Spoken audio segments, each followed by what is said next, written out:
Ang bahay na ito was first built on early 1900. Ang tumira dito is the Trevino Magtibay couple. So they were the first owner. The Licaros family and their sons and daughters went to the US. The house became empty. They sold it. And it was then bought by Tojo Ona and Guadalupe Ona. Ayan, so ituturo naman sa atin, ipapasyal tayo ni Ma'am Monica sa taas. Yes.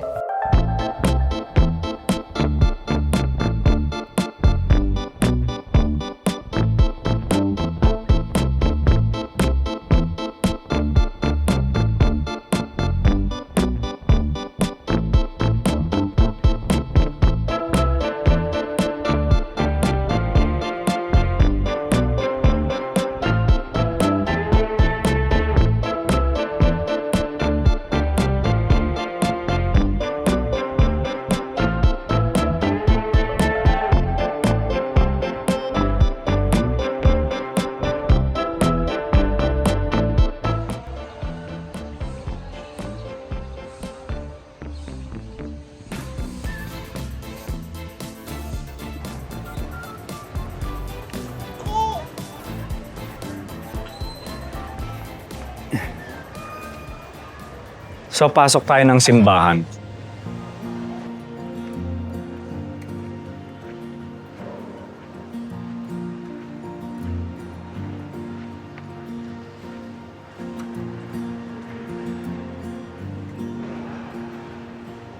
Okay mga Juero, so muli tayong nagbabalik dito sa San Juan, Batangas. So yun yung Nepomuceno Church. Maalala nyo na ipakita ko sa inyo itong mga bahay na luma dito. So sabi ko mukhang private. Kapasok tayo.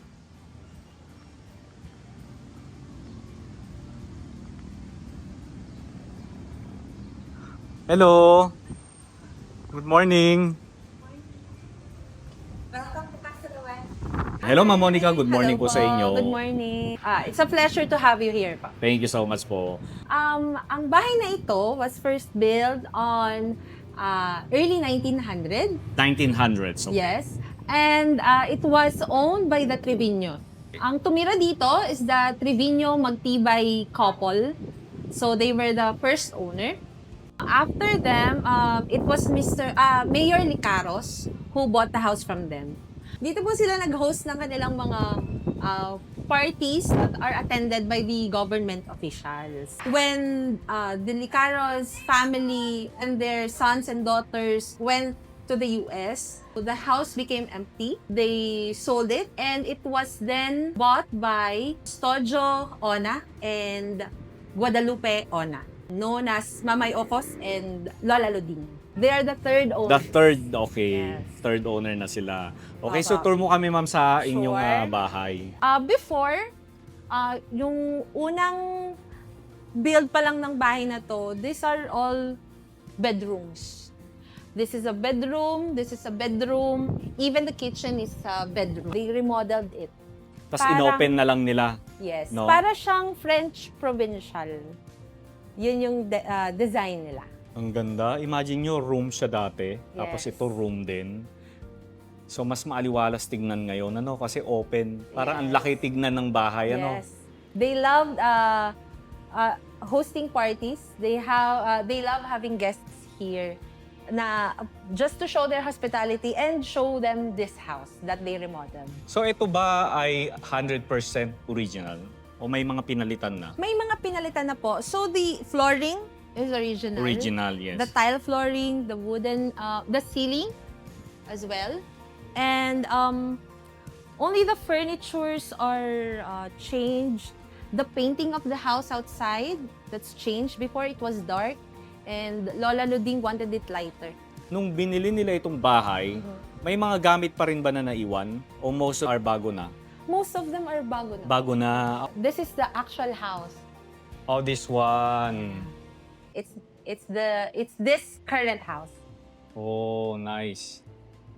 That's the back and the front is there sa kabilang side po. Ito yung harap. Yes po. Okay, so ito siya noon, Pero ito, syempre, lighter na no? Yes. Ito nga maganda yung piano mo. Ito working pa rin po ba ito, ma'am? No po. Ay, hindi na. So, parang Hindi ko ano naman na lang siya. ipaayos. Gusto ko sanang ipaayos, pero Medyo mahal. I'm not sure how. How Wala much? kasi dito. And how much? Wala kasi Oo. dito sa San Juan gumagawa. Mahal na yan. So, yung ceiling, original. Yes. Di ba? Grandfather's clock. O, di ba? Ted and Sino yung picture Ludi dito? Ona. It's Parang- still working. Oo nga. Telepono. So, meron ka bang gustong tawagan? From other country? From other side. From other side of the world. No? From 1900. Oh. So, eto, ano po ito, Ma'am Monica? These are bedrooms. Bedrooms na. Actually, pwede siyang, pwede kami tumanggap ng guests. Ah, So, okay. we use that for them. Oh, okay. Nice, I'll nice. show you the bedrooms upstairs. Sige. So, dito muna tayo sa Sorry. dining area po ba ito, Ma'am? Yes po. Sabi, ang galing nila nung araw magtayo ng mga ganito, Opo. nung mag-design. Tsaka madidetalye talaga. Oo, super. So, yung kitchen, medyo ano na to, siyempre naayos na nila. No, mama, no? Tama Yes ba ako? po, opo. Like yung mga tiles, Opo, and bago opo. na yan. Originally, the kitchen was upstairs. The living room was upstairs. Ayan, so ituturo naman sa atin, ipapasyal tayo ni Ma'am Monica sa taas Yeah. para So we can Makita see natin the yung- bedrooms. ito talaga yung pampabuhay sa bahay, ano? Mga staircase, mama, no? Yes. Actually po, ano na din po ito? Renovated itong staircase. Staircase Yes. na ito. Dahil dati po, diretso lang to from the door pataas, diretso lang. Ah, okay. Ngayon, ginawa nilang Oh.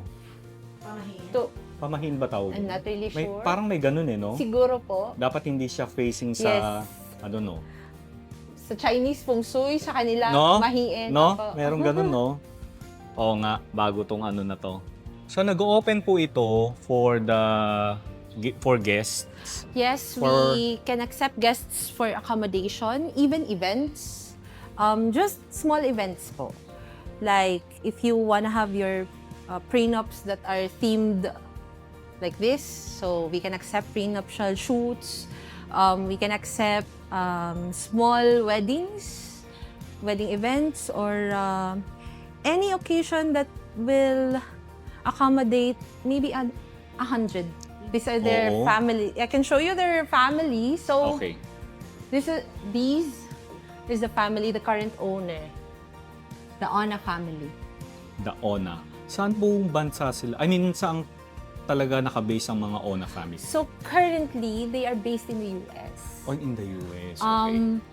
Mama Yokos and Lola Luding, they were in the U.S. for 23, 24 years until they decided to go back home and retire here. That's when they bought the house in 1994.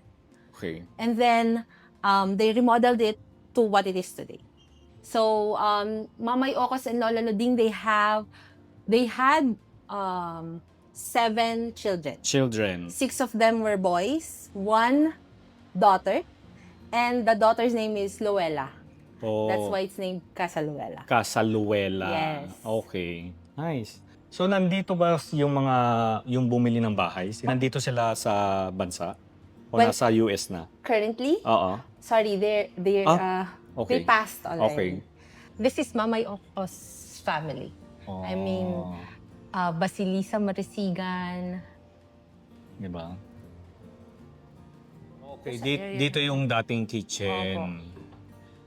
Ito, I'm sure ito, original din to. No, mama, no? Yes po. Yung matsuka. Grabe, napaka presko dito sa taas. Super high. I'll show you the bedrooms. Bedrooms. Sige po. This is 1 bedroom. It has an adjoining bathroom. Ganda, mataas yung ceiling. Yes, para po malamig. Oo. I think yung mga old houses talagang pinapataas nila yung ceiling. So this is the bathroom. Yes. So this, we can have couples here or even with... Or kahit pag-isa ka lang, di ba? Yes, single occupancy. Oo, queen. single occupancy. Tapos dito naman tayo sa kabila. Ito po, same, but there's no adjoining bathroom. Napayid ng hangin. Oo, tsaka presko. Ang sarap ng ano. Ang sarap naman na nandito ka lang sa room. But still, we made it air-conditioned. Just Even for... ba sa gabi, malakas ganito rin, malamig, Opo, ma-presko? mas malamig Talaga? sa gabi. Lalo na pag Pasko, no? Opo. Because gusto mo. guests from, from the US or Oo, from other alaglag. countries, they would want air-conditioned rooms. Pero ako, hindi na natin kailangan, Miss Black, no? Pag tayo Mag-aircon, po no? mga Pilipino, okay na sa atin ang... Oo, sanay tayo eh. And then we have the master bedrooms. The master's bedroom. Ito, mas malaki ito. Yeah. Ang ganda. Oo nga, malaki. This was the Mamay Ocos and Lola Luding's bedroom. Let me Nice. show you one picture. If you see here, this is Mamay Ocos. Ah, sila yan? And this is... Gloria Macapagal Arroyo. Yes. O, di ba? Oo nga, no? Yeah. And then this one is their bathroom. Adjoining Oh. to the bathroom. Wow! Cozy. Yeah. O, di ba may bathtub pa, oh. So, nakabukas lang siya, maligo ka lang dito. Walang pakialam, di ba? Bahala kayo dyan. At Wala dito naman mo makakakita sa'yo, eh, oh. Makikita niyo naman ay backyard. Oo, ito na yung backyard. Yes po. Connected ba to sa house, ma'am? Ito po, yes po. Oo, Bale, nga pala. there's another bedroom here. Ginawa na kasi namin siyang storage area. Ah, okay, okay. So, kaya hindi ang access lang yan is to that room. Oh, so hindi tayo makakadaan dito, no? Kailangan mong bumaba Yes para punta po, doon. yes Okay. po. But we're planning to have it fixed, this room, para if there are like brides, para din po diretso siya. Kasi 2 rooms to eh. Oo. So, pwedeng si bride dito mag-ayos. And then, ito na yung area niya ng photoshoot. Opo. Pero, hindi na nila na-maintain kasi. Ito po kasi, since yung mga owners na sa US, so, meron lang silang mga tao before na nagme-maintain until nun nga pong mag-a-accept na kami ng Ng guest. guest, inayos talaga namin lahat. Most of it. Oo. Oh, di ba? I think these are gifts to the family. Century-old bathroom ensemble in year 1896. Wow. So, Century-old bathroom ensemble. nice. And then these are gifts to This one. yes, to Lola Basilisa Marasigan. So she's the mother of Mamay Ocos.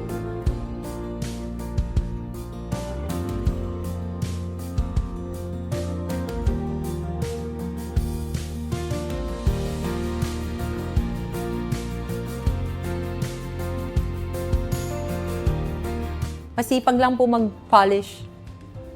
Ito yung mahirap linisin eh. Ang laki. Parang mas madali pong linisin kapag ganyan. Ganyan? Ah. Nakagpunta na ba tayo dito? Ay, Hindi hindi pa pa. po. Ito yung sa harap Yes. na nakikita natin. So, ito yung nakikita natin sa labas. Small, Oh. So, mula dito, makikita the natin church. yung simbahan. the school, the church. Diba?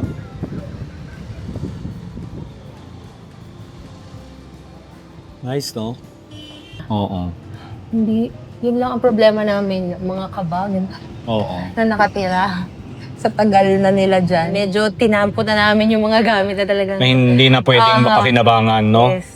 Kaysa itambak ng itambak dito. Tama. Kasi masasayang din po, masisira din yung bahay. Iba talaga ang bahay na may nakatira Opo. kumpara sa wala nang nakatira at Yes. all, nasisira.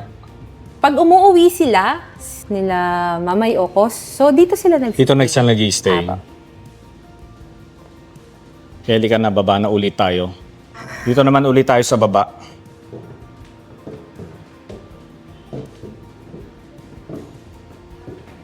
Ito yung pinaka-altar nila, no? Yes. Parang prayer area bago umakyat ng bahay. Nadadaanan mo na yung Yes. altar, no?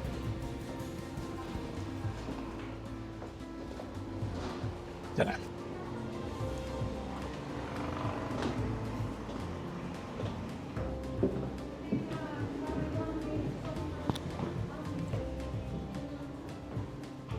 Naging tradisyon na po sa mag-asawa ng Mamay Okos at ng Lola Luding na every Christmas, lahat ng mga bisita or mga dumaraang tao, lalo na ang mga bata, tinatanggap nila dito sa bahay. Pinapakain, may mga regalo silang inihanda na ipinamimigay nila. Binibigyan nila ng cash, gifts, balloons, ice cream, enjoy playing games. Parang ang lahat ay welcome kahit sino. Yes, kahit hindi everybody nila is kilala. welcome. Yes po. Oh. That's how ganun sila ka hospitable. Dito sa bahay na ito. Yes po. Wow. Iniimbitahan ko po kayo na kung kayo ay makakabisita ng San Juan, Batangas, sana po inyong mabisita ang Casa Luela. Located po kami sa Javier Street along San Juan Nepomuceno Church, San Juan, Batangas. We are always open to accepting you guys, even for an ocular po. Tapos you're open from... We're open every weekdays from 9 till 4. Okay, thank you so much, Thank Ma'am you Monica, po. Thank sa you so much pag-welcome for sa amin. visiting Casa Luela. Thank you po.